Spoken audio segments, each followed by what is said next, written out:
اور جتنا ہم گناہ کریں گے اتنا ہماری زندگی میں پریشانی آئے گی. یہ اللہ والے جو گناہوں سے اپنے آپ کو بچا لیتے ہیں اللہ تعالیٰ ان کی زندگی کو سکون عطا فرما دیتا ہے. یاد رکھیے گناہوں کو چھوڑ کر بندے کو ایسے سکون ملتا ہے جیسے کہ بچے کو ماں کی گود میں آ کر سکون مل جایا کرتا ہے. تو گناہوں کو چھوڑ دیجیے. اور گناہ بھی کیا؟ علم اور ارادے سے گناہ کرنا اللہ تعالیٰ اس کو بہت ناپسند فرماتے ہیں. علم اور ارادے سے گناہ کرنا. بے دھیانی میں گناہ ہو جائے جلدی معاف ہو جاتا ہے. بے علمی میں گناہ کر بیٹھے جلدی معاف ہو گیا. جب انسان اپنے علم اور اپنے ارادے سے سوچ سمجھ کر گناہ کر رہا ہوتا ہے پھر اللہ رب العزت کی ناراضگی آتی ہے. پھر اللہ تعالیٰ غصے میں آتے ہیں. مگر اللہ تعالیٰ بڑے حلیم ہیں. وہ پہلے گناہ پہ بندے کو سزا نہیں دیا کرتے. بجلی ہے نا، اس کے بارے میں مشہور ہے کہ یہ پہلی خطا بھی معاف نہیں کرتی. تو اللہ تعالیٰ بجلی کی طرح نہیں ہے. وہ حلیم ذات ہے، وہ کریم ذات ہے، حوصلے والی ذات ہے. وہ بندے کو موقع دیتی ہے.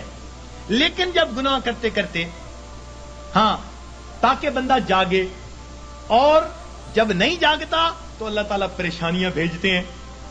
کیونکہ پریشانیوں سے پھر بندہ گھبراتا ہے، پھر اللہ کی طرف پہنچتا ہے. اس لیے کسی عارف نے کہا سکھ دکھاں تو دیواں وار دکھاں آن ملایوم یار.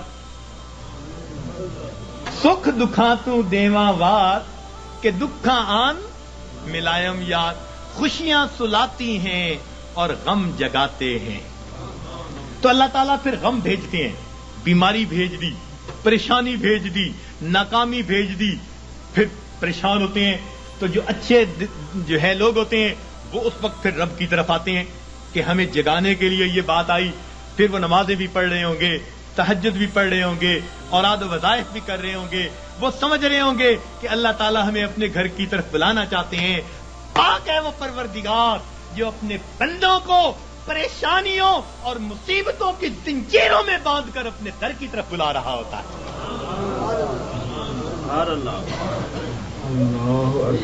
تو یہ کس لیے آتے ہیں؟ بندے کو جگانے کے لیے. مگر ہم جاگنے کی بجائے اور گناہ کر رہے ہوتے ہیں. کاروبار خراب ہوا بددیانتی کی وجہ سے، اب اس کا حل نکالا بینک سے سود کے پیسے لے لو. یعنی علاج وہ تجویز کیا جو پہلے سے بھی زیادہ بندے کو پریشان کرنے والا. تو موٹا اصول یہ ہے کہ اللہ رب العزت کی نافرمانی سے انسان کی زندگی میں پریشانیاں آتی ہیں، مصیبتیں آتی ہیں، ذلتیں آتی ہیں، رسوائیاں آتی ہیں، ناکامیاں آتی ہیں، اور ان کو چھوڑ کر انسان کو دنیا اور آخرت کی سرخروئی نصیب ہو جاتی ہے. تو ہم گناہوں کو چھوڑیں. پروردگار عالم نے ارشاد فرمایا وَذَرُوا ظَاهِرَ الْإِثْمِ وَبَاطِنَا. تم چھوڑ دو وہ گناہ جو ظاہر میں کرتے ہو یا تم چھپ کر کرتے ہو. یہ گناہ چھوڑنے پڑیں گے. اور انسان گناہوں کی جان نہیں چھوڑتا، مصیبتیں اس کی جان نہیں چھوڑتی. اختیار ہمارا ہے. اور یاد رکھیے کہ جو بندہ اپنے علم اور ارادے سے گناہ کو کرنا چھوڑ دیتا ہے، جو بندہ اپنے علم اور ارادے سے گناہ کو کرنا چھوڑ دیتا ہے، پروردگار عالم اس بندے کی دعاؤں کو رد کرنا چھوڑ دیتا ہے. پکی بات ہے. وہ بندہ مستجاب الدعوات بن جاتا ہے.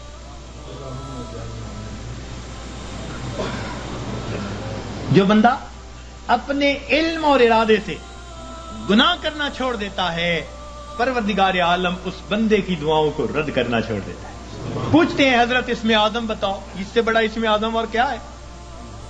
یہ اسم اعظم ہے کہ گناہوں کو چھوڑ دیں اور پھر دیکھیں پروردگار عالم کیا عطا فرماتے ہیں. اس لیے تو فرمایا کہ جو غیر محرم کی طرف نگاہوں کو ہٹائے گا اللہ رب العزت اس کے دل کی عبادت، اس کو دل کو عبادت میں لذت عطا فرمائے گا. تو معلوم ہوا کہ ہر گناہ کے بدلے لذت ملتی ہے. تو چھوڑ دیجئے گناہوں کو تاکہ اللہ رب العزت دلوں کا سکون اور ایمان کی اور اعمال کی لذتیں عطا فرمائے. لذتیں عطا فرمائے. آج کہتے ہیں جی اور وظائف میں کچھ محسوس نہیں ہوتا. بھئی پہلی بات تو یہ محسوس ہوتا ہے یا نہیں، ہمیں تو بندگی کرنی ہے، ہمیں تو بیٹھنا ہے. یاد رکھیں عبد اللطیف بنے، عبد اللطف نہ بنے. کچھ عبد اللطف ہوتے ہیں، لطف اور مزہ ڈھونڈتے پھرتے ہیں. حضرت مزہ نہیں آ رہا، بھائی مزے ڈھونڈنے، اللہ تعالیٰ کی بندگی کرنی ہے، اس کی یاد کرنی ہے. ہم پابند ہیں، غلام ہیں. ہاں اگر یاد میں وہ مزہ بھی دے دیتا ہے تو عنایت ہے اس کی. یہ رحم ہے پروردگار کا، یہ طرز ہے اس کریم ذات کا کہ اپنے بندوں کے دلوں کو اور لذتیں عطا فرما دیتا ہے. ورنہ ہم تو پابند ہیں، بندے جو ہوئے تو ہم گناہوں کو کرنا چھوڑ دیں گے، اللہ رب العزت زندگی سے پریشانیوں کو دور کر دیں گے. اب یہاں ایک سوال پیدا ہوتا ہے کہ پریشانی تو نیکوں پر بھی آتی ہے، ان کے تو گناہ نہیں ہوتے. جی ہاں، پریشانی گناہگاروں پر بھی آتی ہے، پریشانی نیکوں پر بھی آتی ہے، مگر دونوں کے اندر فرق ہوتا ہے. اس فرق کو سمجھنے کی ضرورت ہے، اس فرق کو سمجھنے کی ضرورت ہے. نیکوں پر اللہ تعالیٰ اس لیے پریشانیوں کو بھیجتے ہیں کہ ان کو بعض وہ درجات دینا چاہتے ہیں جو اپنی محنت سے وہ حاصل نہ کر سکے. اب پریشانیوں کو بھیج دیا تاکہ اس پریشانی کو وجہ بنا کر اللہ تعالیٰ ان کو قرب کے درجات عطا فرما دے. تو اللہ والوں پر اس لیے پریشانی آتی ہیں ان کو اپنے رب کے قریب کرنے کے. اس لیے حضرت مجدد ثانی رحمۃ اللہ نے فرمایا کہ سالک کی قبض کی کیفیت میں جتنی ترقی ہوتی ہے صاحب کی حالت میں اتنی ترقی نہیں ہوا کرتی. قبض کی حالت کہتے ہیں جب کیفیات سلب ہو، دل نہ لگ رہا ہو، اور اس وقت بھی انسان اللہ کے در پر لگا ہوا ہو عبادات میں، تو اس وقت بڑی ترقی ہوتی ہے اس کی. تو یہ اس لیے کہا کہ تم دیے باد مخالف سے نہ گھبرا اے عقاب، یہ تو چلتی ہے تجھے اونچا اڑانے کے لیے. تو اللہ والوں کے لیے آتی ہیں اونچا، ان کو اونچا اڑانے کے لیے. اور یاد رکھنا کہ اللہ والوں پہ پریشانیاں آتی تو ہیں مگر ان پریشانیوں سے ان میں بے چینی نہیں آیا کرتی. جس کا رب سے تعلق ہے اس کا بے چینی سے تعلق نہیں ہے. یہ یاد رکھنا کہ اللہ والوں پہ یہ پریشانی آتی ہیں مگر ان پر بے چینی نہیں آتی. کبھی کسی اللہ والے کو بے چین نہیں دیکھیں گے، وہ پرسکون ہوں گے. پریشانیاں ہیں، خوف ہے، مصیبتیں ہیں، بیماریاں ہیں، مگر طبیعت پرسکون ہوگی. جیسے شیشے کے کمرے میں کوئی بیٹھا ہوا ہو اور باہر آندھی چل رہی ہو تو وہ جھکڑ دیکھ رہا ہے، آندھی دیکھ رہا ہے، ہوائیں دیکھ رہا ہے، درخت گرتے دیکھ رہا ہے، مگر اس کو محسوس بھی نہیں ہو رہا. اللہ والوں کا بالکل یہ حال ہوتا ہے کہ ان کو یہ پریشانیاں مصیبتیں نظر تو آ رہی ہوتی ہیں مگر یہ ان کے دل پر اثر انداز نہیں ہو رہی ہوتی. ان کا دل پرسکون ہوتا ہے. عین مصیبتوں کے عالم میں بھی دل اپنے پروردگار سے لگا ہوا ہوتا ہے. چنانچہ ایک بزرگ تھے، اپنے گھر کے اندر کچھ تلاش کر رہے تھے، حالانکہ ان کے بیٹے کی شادی تھی. تو بیوی کہنے لگی جی بیٹے کے لیے دلہا بن رہا ہے، گھوڑے پہ چڑھنے لگا ہے، بارات جانے والی ہے، آپ کیا تلاش کرتے پھرتے ہیں؟ کہنے لگے میں کفن کے کپڑے تلاش کر رہا ہوں، چیزیں تلاش کر رہا ہوں. ان کا کس لیے؟ کہنے لگے دل میں ڈالا گیا ہے کہ ابھی ابھی میرے بیٹے کی وفات ہو جائے گی تو میں نے کہا میں اس کے لیے چیزوں کا انتظام کر لوں. میاں بیوی بات کر رہے تھے، باہر سے اطلاع ملی دولہا گھوڑے پہ چڑھنے لگا، پاؤں پھسلا، گردن کے بل گر کے موت آ گئی. یہ ہوتا ہے سب. دنیا دولہا بنا رہی ہے اور ان کے دل میں الہام ہوا موت آنی ہے تو گھر میں تیاریاں کر رہے ہیں. سر تسلیم خم ہے جو مزاج یار میں آئے، اپنے رب پہ راضی ہیں. سبحان اللہ. تو اس لیے اللہ والوں پہ بھی یہ تکلیفیں آتی ہیں مگر ان کے دل کو بے چین نہیں کرتی، پریشان نہیں کرتی، ان کے دل پرسکون ہوتے ہیں. ہاں ان کے رجوع اللہ میں اور زیادہ جو ہے ترقی ہو جاتی ہے. اور یہ گناہوں کا وبال بن کے بھی آتی ہیں گناہگاروں پر. اور اس کی پہچان کیا ہوتی ہے کہ دل پریشان ہوتا ہے. 3 باتیں یاد رکھیے، 3 باتیں یاد رکھیے کہ جب کسی انسان پر کوئی مصیبت آئے اور اس بھانے کے لیے بھیجی گئی ہے تو پریشانیاں تو آتی ہیں. اس دنیا میں کون ہے جو پریشان نہیں ہے؟ دری دنیا کسے بے غم نباشد، دری دنیا کسے بے غم نباشد. اگر باشد بنی آدم نہ باشد، اس دنیا میں کوئی بے غم نہیں، اگر کوئی ہے تو پھر وہ بنی آدم ہی نہیں۔ تو غم تو ہے ہی اس دنیا کے ساتھ، ہاں جہاں کوئی غم نہیں ہوگا اس کا نام جنت ہے، ابھی وہاں نہیں پہنچے، جب پہنچ جائیں گے تو پھر غم ختم کر دیے جائیں گے۔ لا خوف علیہم ولا هم یحزنون، یہ کہہ دیا جائے گا۔ دنیا کے اندر تو یہ غم آئیں گے، مگر یہ غم کبھی کبھی آتے ہیں۔ ایک بات اور دیکھیے کہ اللہ تعالیٰ کی طرف سے آسانیاں زیادہ اور تنگیاں تھوڑی، صحت کا عرصہ زیادہ، بیماری کا عرصہ، کھانے پینے کا وقت زیادہ اور فاقوں کا وقت، تو عنایات زیادہ ہیں، امتحان کبھی کبھی، عنایات زیادہ ہیں اور امتحان کبھی کبھی۔ تو جب عنایات اتنی زیادہ ہیں تو کبھی کبھی کوئی امتحان آ جائے تو ہم پھر بھی اپنے رب سے راضی رہیں، اپنے آپ کو سمجھائیں کہ پریشان ہونے کی کیا ضرورت ہے۔ کسی عارف نے کہا لطف سجن دم بدم، گہرے سجن گاہ گاہ، لطف سجن دم بدم، گہرے سجن گاہ گاہ، ای بھی سجن واہ واہ، اون بھی سجن واہ واہ۔ میرے مالک ہم اس پہ بھی راضی ہیں، میرے مولا ہم اس پہ بھی راضی ہیں۔ یہ ہے بندگی، یہ ہے بندگی۔ اور ہم پریشان ہو کر اگر کوئی بدعقیدہ بندہ تعویذ دینے والا ہے ادھر بھی بھیجتے ہیں عورتوں کو، عاملوں کے پاس، نجومیوں کے پاس، جادو کرنے والوں کے پاس، کالے علم والوں کے پاس، ایمان گواہ بیٹھتے ہیں، اور بڑے بڑے نمازی اور سالک اور ذکر مراقبہ کرنے والے پریشان ہو کر۔ ہرگز نہیں، پریشانیوں کے اندر کبھی ایسے لوگوں کی طرف نہیں جانا، پریشانی کے وقت میں اپنے پروردگار کے گھر کی طرف آنا ہے، مسجد کی طرف آئیں اور اللہ سے اپنے دل کی بات کہیں، اللہ کے سامنے اپنے دل کا دکھ بیان کریں۔ جب دل کا دکھ اللہ کے سامنے بیان کریں گے تو پروردگار پھر ہماری اس مناجات کو قبول فرما لیں گے۔ تو ہمیں کسی نے پریشان نہیں کیا، ہمیں ہمارے گناہوں نے پریشان کر رکھا ہے۔ ہم دوسروں سے حسد کرتے پھرتے ہیں، فلاں نے کر دیا ہوگا، فلاں نے کر دیا ہوگا، فلاں نے کچھ کر دیا ہوگا، اس نے باندھ دیا ہوگا، اس نے باندھ دیا ہوگا، پتہ نہیں کتنے چھوٹے سے خدا بنائے ہوئے ہیں ہم نے، کسی نے کچھ نہیں باندھا۔ باندھنے والی، کھولنے والی وہ ایک ہی ذات ہے۔ واللہ یقبض ویبسط والیہ ترجع۔ تو ہم اس ذات کی طرف رجوع کریں اور ہماری پریشانیاں اللہ تعالیٰ پھر اس طرح ختم کر دیں گے۔ تو مصیبتیں آتی ہیں، مگر مصیبتیں، پریشانیاں اکثر اوقات گناہوں کے سبب سے آتی ہیں، اس وجہ سے انسان مایوس بن جاتا ہے، اعمال چھوٹ جاتے ہیں، انسان ذکر و سلوک میں پیچھے رہ جاتا ہے۔ اللہ والوں پر جو پریشانی آتی ہیں وہ درجات کو بڑھانے کے لیے آتی ہیں۔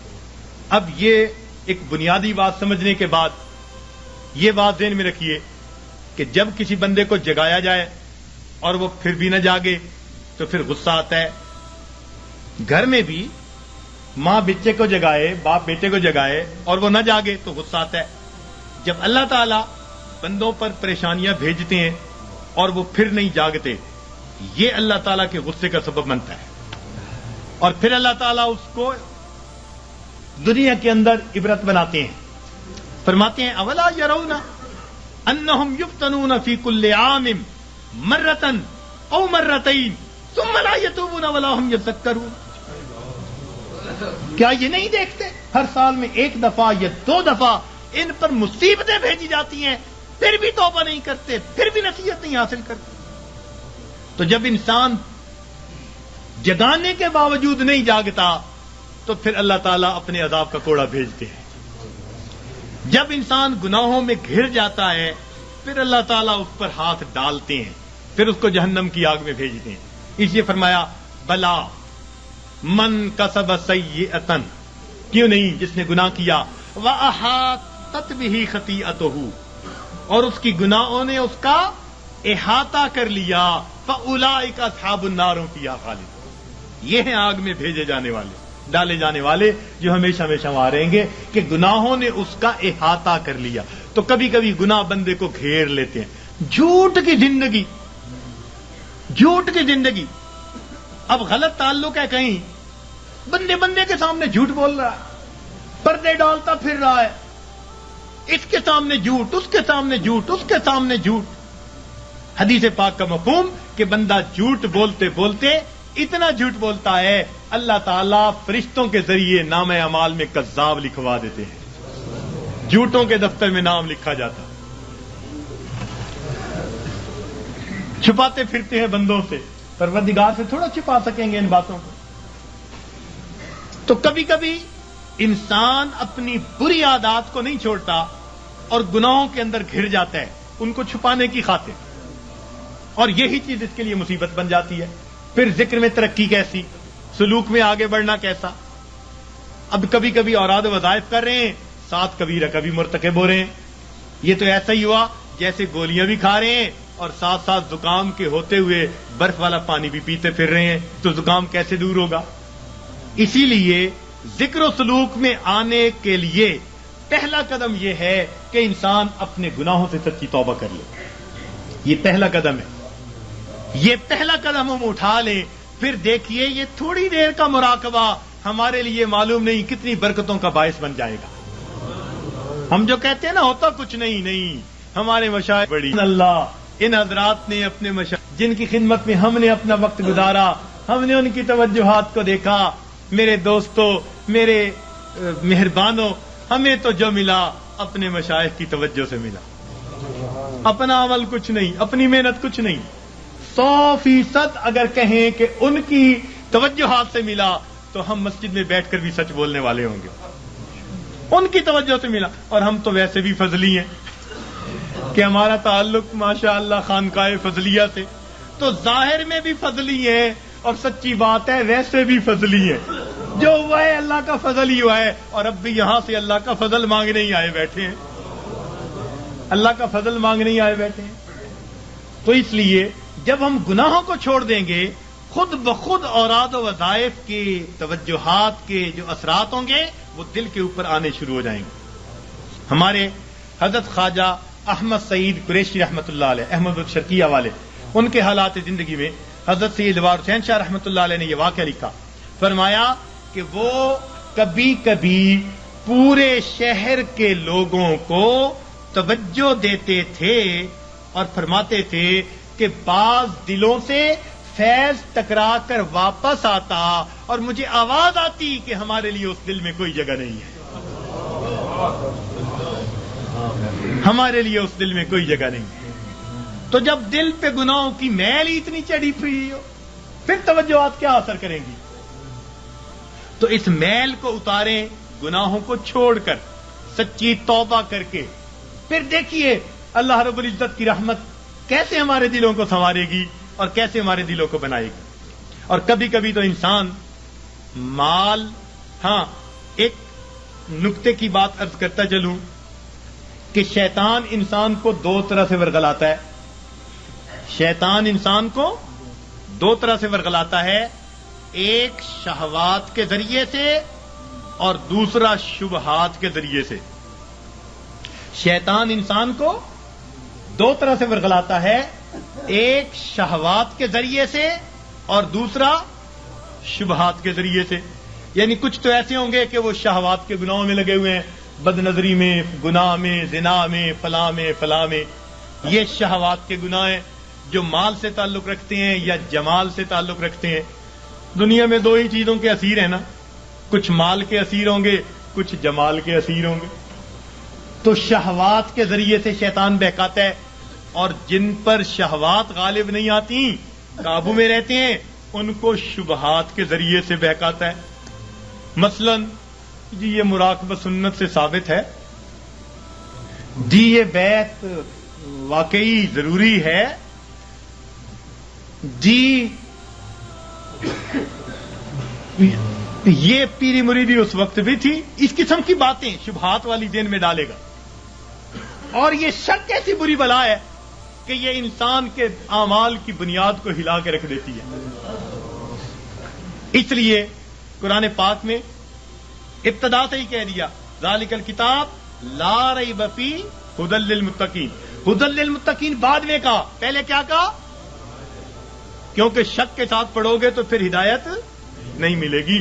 نبی علیہ السلام نے دعا مانگی اللہم انی اعوذ بک من الشک والشرک والشقاق والنفاق وسوء الاخلاق. تو شرک سے بھی پہلے شک سے پناہ مانگی. یہ شک بڑی بری بات، اتنی بری کہ بندے کے ایمان کو بھی ضائع کر کے رکھ دیتی. تو دین اسلام کی باتوں میں شک، جی یہ مولویوں کی بنی ہوئی باتیں ہیں جی، یہ آپس میں بناتے رہتے ہیں جی، کرتے رہتے ہیں جی، یہ بھی کون سا ضروری ہے جی. شک ہو گیا. ہماری جی کہاں ہماری سنتا جی، مانگ مانگ کے جی عمر گزر گئی، ہماری تو سنتا ہی نہیں. تو یہ شک کے ذریعے سے یا شبہات کے ذریعے سے یا شہوات کے ذریعے سے شیطان انسان کو بہکا دیا کرتا ہے. تو انسان پر مصیبتیں اللہ تعالیٰ بھیجتے ہیں، کبھی گناہوں کی وجہ سے تاکہ یہ باز آ جائے، اور کبھی اس کو اپنے قریب لانے کے لیے. اور اس کا ایک ہی حل ہے کہ ہم اپنے گناہوں کو چھوڑ کر اپنے پروردگار کی طرف قدم آگے بڑھائیں. اب شیطان مایوس کرتا ہے، کہتا ہے تو نہیں چھوڑ سکتا. بھئی ہم نہیں چھوڑ سکتے تو پروردگار تو چھڑوا سکتے ہیں نا. بھئی ہم اگر نہیں بچ سکتے تو پروردگار تو بچا سکتے ہیں نا. تو پروردگار عالم ہمیں بچا لیں گے جب ہم سچی توبہ کریں گے. حضرت اقدس تھانوی رحمۃ اللہ نے عجیب نقطہ لکھا ہے. فرماتے ہیں جو بندہ گناہ کر بیٹھے مگر اللہ سے دعائیں مانگے اللہ بچا لے، میں بچنا چاہتا ہوں، روئے دھوئے معافیاں مانگے، پھر گناہ کر بیٹھے، پھر روئے دھوئے معافیاں مانگے، فرمایا ساری زندگی اسی طرح کرتا رہے، اللہ تعالیٰ قیامت کے دن اس کو کھڑا کریں گے، فرمائیں گے میرے بندے تو گناہوں سے بچا کیوں نہیں؟ کہے گا یا اللہ ہر وقت معافیاں مانگتا تھا اور کہتا تھا اللہ بچا لے، میں تو دعا ہی کر سکتا تھا. اللہ تعالیٰ فرمائیں گے واقعی تو نے دعا مانگی، تیری دعا کو قبول کر کے سب گناہوں کو ہم نے معاف فرما دیا. تو جب گناہ سرد ہو جائے تو معافیاں مانگے، روئے دھوئے اپنے رب کو منائے. الندم توبۃ، ندامت توبہ.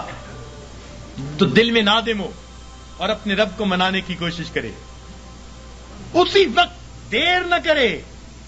گناہ کا سرزد ہو جانا یہ کوئی ایسی بڑی بات نہیں ہے. بڑے بڑوں سے بعض اوقات غلطیاں ہو جاتی ہیں، تو گر جانا برا نہیں، گر کر پڑے رہنا برا ہوا کرتا ہے. تو کبھی کوئی کوتاہی ہو جائے، کوئی غلطی سرزد ہو جائے تو بندہ فوراً اپنے رب سے سچے دل سے معافی مانگے اور اپنے آپ کو اللہ تعالیٰ کے پیش کرے اور کہ اللہ مجھے بچا لینا. غم حیات کے سائے محیط نہ کرنا، غم حیات کے سائے محیط نہ کرنا، کسی غریب کو دل کا غریب نہ کرنا. میں امتحان کے قابل نہیں میرے مولا، میں امتحان کے قابل نہیں میرے مولا، مجھے گناہ کا موقع نصیب نہ کرنا. تو روئے اللہ مجھے گناہ کا موقع نہ دینا، اللہ بچا لینا. تو جب بندہ روئے گا اللہ تعالیٰ پھر اس کو گناہوں سے بچا لیں گے.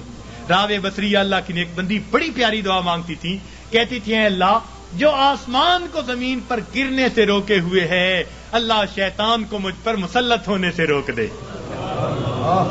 اے اللہ جو آسمان کو زمین پر گرنے سے روکے ہوئے ہے، اللہ شیطان کو مجھ پر مسلط ہونے سے روک دے. تو جب ہم اس طرح اپنے آپ کو پیش کریں گے اللہ تعالیٰ گناہوں سے حفاظت فرما لیں گے، ہمیں معاف فرما دیں گے. تو ہم اللہ تعالیٰ سے گناہوں کی معافی مانگیں، پھر دیکھیے اللہ تعالیٰ کیسے مہربانی فرماتے ہیں. سچی توبہ کریں، پھر اس کے بعد تھوڑے معمولات بھی کریں گے تو ان کے اثرات ہم پر بہت زیادہ مرتب ہو جائیں گے. تو یہ آج کے اس وقت میں دلوں میں عہد کر لیجئے کہ اللہ ہم نے آج تک جو گناہ کیے ہم ان سے سچی معافی مانگتے ہیں اور آئندہ نیکوکاری پرہیزگاری کی زندگی کا دل میں عہد کرتے ہیں، ارادہ کرتے ہیں. پھر دیکھیے پروردگار اس پر کیا رحمت فرماتے ہیں. اور اللہ تعالیٰ سے راتوں کو اٹھ کر اپنے گناہوں کی معافی مانگیے، تنہائیوں میں معافی مانگیے. حضرت مفتی محمد شفیع رحمۃ اللہ علیہ نے ایک عجیب بات اپنی تفسیر میں لکھی ہے. فرماتے ہیں کہ قرآن پاک کی ایک آیت ہے مَن یعمل سوءًا یجز بہ، جس بندے نے بھی گناہ کیا اس کو اس کا بدلہ ملے گا. تو فرماتے ہیں کہ اس میں استثناء کسی کا نہیں. مَن یعمل سوءًا یجز بہ، پکی بات ہے، جس نے بھی گناہ کیا اس کو اس کا بدلہ ملے گا، سزا ملے گی. تو فرماتے ہیں کہ اس کا مطلب یہ ہوا کہ ہم جتنے گناہ کر چکے ہیں ہمیں ہر گناہ کے بدلے سزا ضرور ملنی ہے. فرماتے ہیں اب یہ سزا دو طرح کی ہے. سمجھنے والا نقطہ، اب یہ سزا دو طرح کی ہے. ایک تو یہ کہ ہم اس دنیا میں ندامت اور شرمندگی کی آگ میں جلیں، دل میں کڑھیں، اللہ غلطی کر بیٹھے معاف کر دے، یہ بھی آگ میں جلنا ہے. یہ بھی دل میں آگ لگی ہوئی ہے، اللہ معافی دے دے، اللہ پریشان ہوں، معافی مانگتا ہوں، توبہ کرتا ہوں. فرمایا یا تو یہ بندہ سچی توبہ کے ذریعے دنیا کی ندامت کی آگ میں اپنے آپ کو جلا لے، اگر نہیں تو قیامت کے دن اللہ جہنم کی آگ میں ضرور جلائیں گے. اب ہمارے لیے آسان راستہ یہی ہے کہ دنیا میں ہی معافی مانگے، ہر گناہ کے بدلے معافی. اللہ جو گناہ یاد ہیں ان کی بھی معافی، جو نہیں یاد ہم ان کی بھی معافی مانگتے ہیں. تو اللہ تعالیٰ سے اس کی معافی مانگے، پھر دیکھیے اللہ تعالیٰ کتنے خوش ہوتے ہیں. اور اللہ تعالیٰ تو رحمت کے وعدے فرماتے ہیں. حدیث پاک میں آتا ہے کہ جب شیطان نے بہکانے کے لیے قسمیں کھائیں اور کہا کہ اے اللہ میں تیرے بندوں کو بہکاؤں گا دائیں سے بائیں سے آگے سے پیچھے سے، ولا تجد اکثرہم شاکرین، اللہ یہ اکثر تیرے ناشکرے ہوں گے. تو اس وقت فرشتوں کو بڑی حیرت ہوئی، کہنے لگے اے اللہ اولاد آدم کے لیے تو مشکل بن گئی. پوچھا کیسے؟ اے اللہ یہ شیطان دائیں بائیں آگے پیچھے سے بہکائے گا اور بندوں کے لیے تو کوئی راستہ ہی نہیں بچا. اللہ تعالیٰ نے فرمایا کہ میرے فرشتوں یہ دو سمتوں کو بھول گیا، ایک نیچے کی سمت، ایک اوپر کی سمت. میرا گناہگار بندہ جب اپنے گناہوں پہ پریشان ہو کر میرے در پہ آئے گا اور میرے در پر آ کر ہاتھ پھیلا دے گا، چونکہ ہاتھ اوپر کی سمت کو اٹھیں گے، ابھی اس کے ہاتھ نیچے نہیں جائیں گے، میں اس کے گناہوں کو معاف فرما دوں گا. اور جب میرا بندہ اپنے گناہوں سے پریشان ہو کر اپنے سر کو سجدے میں ڈال دے گا، کیونکہ نیچے کی سمت سے شیطان اثر انداز نہیں ہو سکتا، میرا بندہ ابھی سر نہیں اٹھائے گا، میں اپنے بندے کے گناہوں کو معاف فرما دوں گا. تو شیطان نے ایک قسم کھائی تھی، فبعزتی کا، اللہ تیری عزت کی قسم میں تیرے بندوں کو بہکاؤں گا. اللہ تعالیٰ نے اس کے جواب میں فرمایا شیطان مردود تو قسمیں کھاتا ہے میرے بندوں کو بہکانے کے لیے، ورغلانے کے لیے. ذرا میری بات بھی سن لے کہ میرے بندے بتقاضائے بشریت گناہ کرتے رہیں گے اگر اپنی موت سے پہلے سچی معافی مانگیں گے. فبعزتی و جلالی، مجھے اپنی عزت کی قسم، مجھے اپنے جلال کی قسم، میں ان کی توبہ کو قبول کر لوں گا. تو شیطان نے بہکانے کے لیے ایک قسم کھائی تھی، رحمان نے معافی دینے کے لیے دو قسمیں کھائی ہوئی ہیں. سبحان اللہ. اس لیے اللہ تعالیٰ کی ہر صفت کا ایک نام ہے، لیکن رحمت کی صفت کے دو نام ہیں، رحمان اور رحیم. اور کوئی صفت ایسی نہیں جس کے دو نام ہو سوائے رحمت کی صفت. وہ تو اتنا کریم آقا ہے، وہ تو بخش کے خوش ہوتا ہے، وہ تو معاف کر کے خوش ہوا کرتا ہے. میں ایک مرتبہ بچیوں کو پردے میں درس دے رہا تھا، ایک جامعہ کی دور حدیث کی بچیاں تھیں. تو ان سے میں نے سوال پوچھا کہ بتاؤ دنیا میں سب سے آسان کام کیا ہے؟ ایک بچی نے جواب دیا کہ اپنی ماں کو منانا. میں نے پوچھا وہ کیسے؟ کہنے لگی جی کہ ہمارا یہ تجربہ ہے کہ ماں اگر اپنے بیٹے سے ناراض بھی ہونا تو بیٹی سے پوچھتی پھرتی ہے اس نے روٹی کھا لی، اس کا بستر تو نے بنا دیا، اس کے کپڑے تو نے ٹھیک کر دیے. اب اوپر سے ناراض پھر رہی ہے، مگر ماں کی مامتا اس کو مجبور کر رہی ہے، لہذا بیٹی سے پوچھتی پھرتی ہے، بیٹی کے ذریعے اس کو کھانا پہنچا رہی ہے. دل سے ناراض نہیں، خفا تھی، بچے نے ستایا مگر دل سے خفا نہیں، اس لیے پوچھتی بھی پھر رہی ہے کہ بچے کو سب چیزیں مل گئیں یا نہیں مل گئیں. تو وہ کہنے لگی کہ جب ماں کی مامتا کا یہ حال ہے تو ماں کو منانا بہت آسان ہوتا ہے. میں نے کہا ہاں ماں کو منانا آسان صحیح، پھر بھی ماں کے پاس آنا پڑتا ہے. بچہ آ کر کہہ دے امی معاف کر دیں، ماں معاف کر دیتی ہے. بچہ آ کر ماں کا جسم دبائے، امی معاف کر دیں، معاف کر دیتی ہے. ہاتھ جوڑ دے، معاف کر دیتی ہے. اگر پھر بھی معاف نہ کرے، بچہ رو پڑے، ماں سے کبھی بیٹے کے آنسو نہیں دیکھے جاتے. کتنی ناراض کیوں نہ ہوگی جب دیکھے گی بچہ آنسو بہا رہا ہے، اپنے دوپٹے کے پلو کو لے کے آنسو پوچھے گی، کہے گی بیٹا رو نہیں، چل میں نے تجھے معاف کر دیا۔ تو ماں کو منانا دنیا میں اتنا آسان ہے۔ بچیاں کہنے لگیں، میں نے انہیں اس وقت بتایا کہ دیکھو ایک اور ذات ہے جس کو منانا ماں کے منانے سے بھی 70 گنا زیادہ آسان ہے، اور وہ پروردگار عالم کی ذات ہے۔ ماں کو تو پھر بھی زبان سے کہنا پڑے گا، پاؤں پکڑنے پڑیں گے، ہاتھ جوڑنے پڑیں گے، آنسو بہانے پڑیں گے۔ ایک وہ پروردگار ذات ہے جس کے سامنے بندہ تنہائی میں بیٹھا ہو، فقط دل کے اندر نادم ہو جائے، دل کے اندر شرمندہ ہو جائے اور دل میں پکارے، پروردگار گناہوں کی معافی چاہتا ہوں، میں نے سچی توبہ کر لی، اللہ میں نے صلح کر لی، مجھے اپنا بنا لے، شیطان کے پنجے سے چھڑا لے۔ کوئی ہاتھ نہیں ہلایا، کوئی اس نے زبان سے لفظ نہیں نکالا، فقط دل کی ندامت کو قبول کر کے اللہ تعالیٰ اپنی ناراضگی کو دور فرما دیتے ہیں۔ تو اللہ رب العزت کو منانا ماں کے منانے سے بھی 70 گنا زیادہ آسان ہے۔ تو اپنے رب کو منا لیجئے۔ ابن قیم رحمت اللہ نے عجیب واقعہ لکھا، فرماتے ہیں میں گلی میں جا رہا تھا، میں نے دیکھا ایک دروازہ کھلا، ماں اپنے بچے کو مار رہی ہے، تھپڑ لگا رہی ہے اور کہتی ہے تو نے مجھے بڑا ذلیل کیا، بڑا پریشان کیا، نافرمان ہے، کوئی بات نہیں مانتا، نکل جا میرے گھر سے۔ وہ بچہ رو رہا تھا، دھکے کھا رہا تھا، جب گھر سے باہر نکلا ماں نے کنڈی لگا دی۔ فرماتے ہیں میں کھڑا ہو گیا، ذرا منظر تو دیکھوں، بچہ روتے روتے ایک طرف کو چل پڑا، ذرا آگے گیا، نکر سے پہلے واپس آ گیا، پھر دروازے پہ کھڑا، میں نے پوچھا بچے واپس کیوں آ گئے؟ کہنے لگا سوچا تھا کہیں اور چلا جاؤں، پھر دل میں خیال آیا مجھے دنیا کی ہر چیز مل سکتی ہے، مجھے ماں کی محبت نہیں مل سکتی، میں اس لیے واپس آ گیا ہوں، محبت ملے گی اسی در سے ملے گی۔ کہتے ہیں بچہ بات کر کے وہی بیٹھ گیا، میں بھی وہی بیٹھا، بچے کو نیند آئی، اس نے دہلیز پہ سر رکھا سو گیا۔ کافی دیر گزری، ماں نے کسی وجہ سے دروازہ کھولا، ضرورت کے لیے باہر جانا چاہتی تھی، بیٹے کو دیکھا دہلیز پہ سر رکھے سو رہا ہے، اٹھایا، کیوں دہلیز پہ سر رکھے سو رہے ہو؟ امی مجھے دنیا میں کوئی دوسری ماں نہیں مل سکتی، میں اس دہلیز کو چھوڑ کے کیسے جاؤں؟ فرمایا بچے کے الفاظ سے ماں کی آنکھوں سے آنسو آ گئے، بچے کو سینے سے لگا لیا، میرے بیٹے جب تیرا یقین ہے اس گھر کے سوا تیرا گھر کوئی نہیں، میرے در کھلے ہیں، آ جا، میں نے تیری غلطیوں کو معاف کر دیا۔ فرماتے ہیں جب گنہگار بندہ اپنے رب کے دروازے پہ اس طرح آتا ہے اور کہتے ہیں رب کریم میری خطاؤں کو معاف کر دے، میرے گناہوں کو معاف کر دے، اے بے قصوں کے دستگیر، اے دکھی دلوں کو سکون دینے والے، اے غمزدہ دلوں کو تسلی دینے والی ذات، اے پریشان دلوں کو سکون بخشنے والی ذات، اے بے سہارا لوگوں کا سہارا بننے والی ذات، اے گناہوں کے پردوں میں گناہوں کو اپنی رحمت کے پردوں میں چھپا لینے والی ذات، تو میرے لیے رحمت فرما دے، مجھے در در کے دھکے کھانے سے بچا لے، اللہ اپنی ناراضگی سے بچا لے، میں صلح کرنے کے لیے حاضر ہو گیا ہوں، پروردگار آئندہ نیکوکاری کی زندگی عطا فرما۔